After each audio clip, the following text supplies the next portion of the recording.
दोस्तों मैं आशा करता हूँ आप लोग ठीक होंगे, सेफ होंगे। दोस्तों आज हम इस वीडियो में चिनुआ एचेबी का जो एक फेमस नॉवेल है थिंग्स फॉल अपार्ट, उससे दोस्तों कुछ इंपॉर्टेंट क्वेश्चंस और उसके साथ साथ आंसर भी आज हम इस वीडियो में बात करेंगे। तो बहुत ही इंपॉर्टेंट वीडियो होगा दोस्तों। चलिए वीडियो को स्टार्ट करते हैं। वीडियो को स्टार्ट करने से पहले दोस्तों प्लीज़ सब्सक्राइब कीजिए, उसके बेल आइकन को प्रेस करके और क्वेश्चन क्लिक कीजिए। थैंक यू सो मच दोस्तों। वीडियो को स्टार्ट करते हैं, लेट्स बिगिन।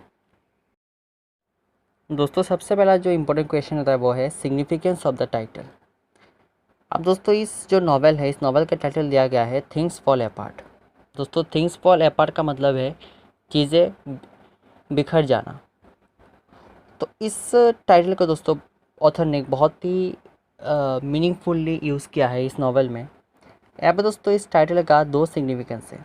सबसे पहला जो सिग्निफिकेंस ये है कि ये टाइटल सिंबलाइज करता है downfall of Igbo culture, tradition, society, language due to arrival of European.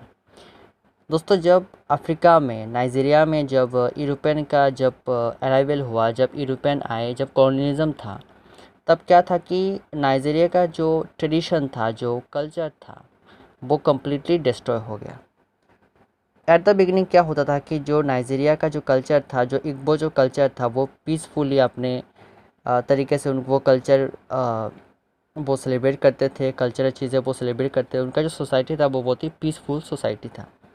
लेकिन धीरे धीरे जब यूरोपियन का नाइजीरिया में अराइवल हुआ, तब यूरोपियन ने अपना डोमिनेंट जो है वो अफ्रीकन के ऊपर उन्होंने इम्पोज करना स्टार्ट किया। तो उस टाइम से क्या हुआ कि जो नाइजीरिया का जो कल्चर था, जो ट्रेडिशन था, जो सोसाइटी था, वो बिल्कुल डिस्ट्रॉय हो गया due to arrival of European. तो पहला जो टाइटल का सिग्निफिकेंस है वो ये है downfall of Igbo culture, tradition, society. तो ये दोस्तों पहला सिग्निफिकेंट है। तो पहला जो सिग्निफिकेंट है उससे हम कह सकते हैं कि जो यूरोपियन जो अफ्रीकन जो ट्रेडिशन था उसका जो फॉल हुआ था, उसका पहला सिग्निफिकेंस है ये। दूसरा दोस्तों जो इस टाइटल का सिग्निफिकेंस है वो हम देख सकते हैं ओकोम्बो का डाउनफॉल। ओकोम्बो दोस्तों इस नॉवल का मेन कैरेक्टर है, जो एक प्रॉस्पेरियस रेसलर था, लीडर था, और उसके पास फेम था, वेल्थ था। लेकिन धीरे धीरे क्या हुआ कि मल्टीपल रीजन्स के द्वारा उसका भी डाउनफॉल शुरू हो गया। जैसे कि उसने एक्सीडेंटली जो एक 16 इयर्स बॉय के ऊपर शूट कर दिया था, जिसके वजह से उसका डेथ हो गया। तो उसके पनिशमेंट में ओकोम्बो को अपना जो विलेज है वो छोड़ना पड़ा 7 साल के लिए। और लास्ट में हम देखते हैं कि ओकोम्बो का जो डेथ है वो बहुत ही ट्रेजेडी था, क्योंकि उसने अपने आप को हैंग कर लिया था, क्योंकि लास्ट में उसका खुद के क्लैन, उसके खुद के ट्राइब ने उसका साथ नहीं दिया। तो हम देख सकते हैं कि ओकोम्बो जो पहले एक बहुत ही फेमस रेसलर था, वो एक नेम था, उसका नेम था, फेम था, लेकिन बाद में जाकर उसका जो डेथ है वो बहुत ही एक ट्रेजिक डेथ होता है। तो इसी तरह से दोस्तों इस टाइटल का जो सेकंड सिग्निफिकेंट है वो हम ओकोम्बो का डाउनफॉल की तरफ से देख सकते हैं। तो इसी तरह हम कह सकते हैं कि ये जो नॉवेल का टाइटल है वो सिग्निफिकेंट है दो तरीक़ों से। सबसे पहले ये टाइटल सिग्निफाई करता है अफ्रीकन कल्चर का डाउनफॉल, और सेकंड ये सिम्बलाइज करता है downfall of the main character of the novel Okonkwo का डाउनफॉल ये शो करता है। तो इसी तरह दो तरीक़ों से ये जो नॉवेल का टाइटल है वो सिग्निफिकेंट है, जस्टिफाइड है। दूसरा दोस्तों जो इम्पोर्टेंट क्वेश्चन आता है वो है things fall apart as a post colonial novel. अब दोस्तों पोस्ट कॉलोनियल नॉवल क्या होता है? ये एक टाइप का नॉवल होता है जो एक कॉलोनाइज़र या फिर कॉलोनाइज पीपल के द्वारा लिखा जाता है, जो फोकस करता है कॉलोनिज्म का एरा को, कॉलोनिज्म का इफेक्ट को और रेसिज्म को, रेसिस्टेंस को ये दर्शाता है। तो इसे हम कहते हैं पोस्ट कॉलोनियल नॉवल। मतलब जिस नॉवल में कॉलोनियल एरा को, कॉलोनियल इफेक्ट को दिखाया जाता है उसे हम कहते हैं पोस्ट कॉलोनियल नॉवल।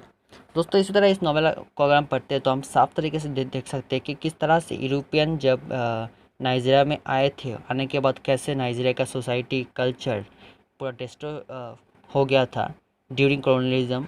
तो ये नॉवल बहुत ही सुंदर तरीके से उन सब चीज़ों को, कॉलोनिज्म का जो इफेक्ट है, कॉलोनिज्म का एरा को दिखाता है कि किस तरह से वो एक पीसफुली उनका कल्चर, सोसाइटी रह रहा था। लेकिन जब यूरोपियन का, इंग्लिश का अराइवल हुआ साउथ अफ्रीका में, तब उसके बाद क्या हुआ, उनका खुद का कल्चर, खुद का सोसाइटी, खुद का लैंग्वेज, खुद का आइडेंटिटी पूरा डिस्ट्रॉय हो गया।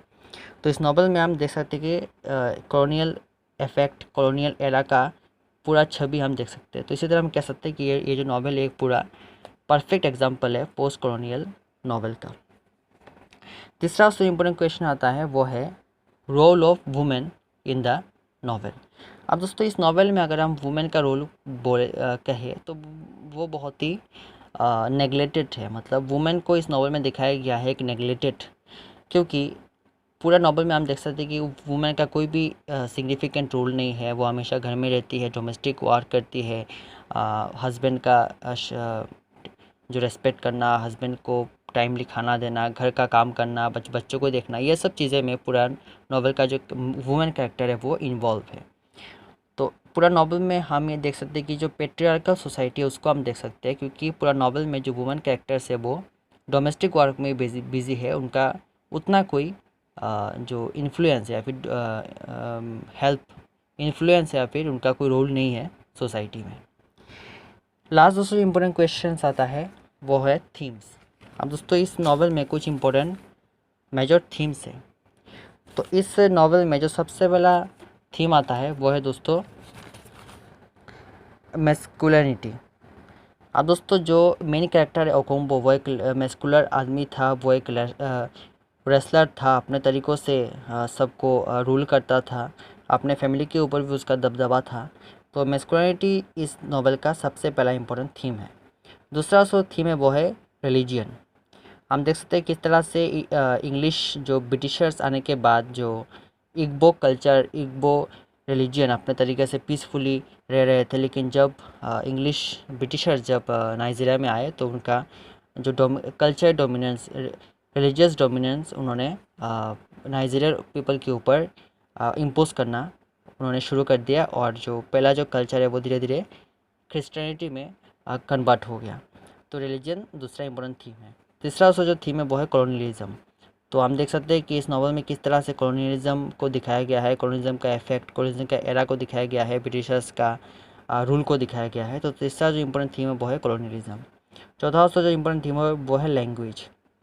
लैंग्वेज तो हम देख सकते हैं कि किस तरह से ब्रिटिशर्स आने के बाद जो एक मिक्स्ड लैंग्वेज हो गया था, जो ट्रेडिशनल जो लैंग्वेज था वो धीरे धीरे इंग्लिश लैंग्वेज के साथ मिक्स्ड हो गया, कन्वर्ट हो गया। पांचवा तो इम्पोर्टेंट थीम है वो है जेंडर। दोस्तों जेंडर मैंने पहले ही आपको डिस्कस कर दिया था कि जिस तरह से इस नॉवेल में जो मैन को दिखाया गया है डोमिनेंट, एक पावरफुल तरीके से दिखाया गया है, उसी तरह वुमेन को नेग्लेक्टेड किया गया है, उनको डोमेस्टिक वर्क में ही दिखाया गया है। तो जेंडर का एक हम डिस्क्रिमिनेशन इस नॉवेल में देख सकते हैं। दोस्तों इसको ये कुछ इंपॉर्टेंट थीम्स है।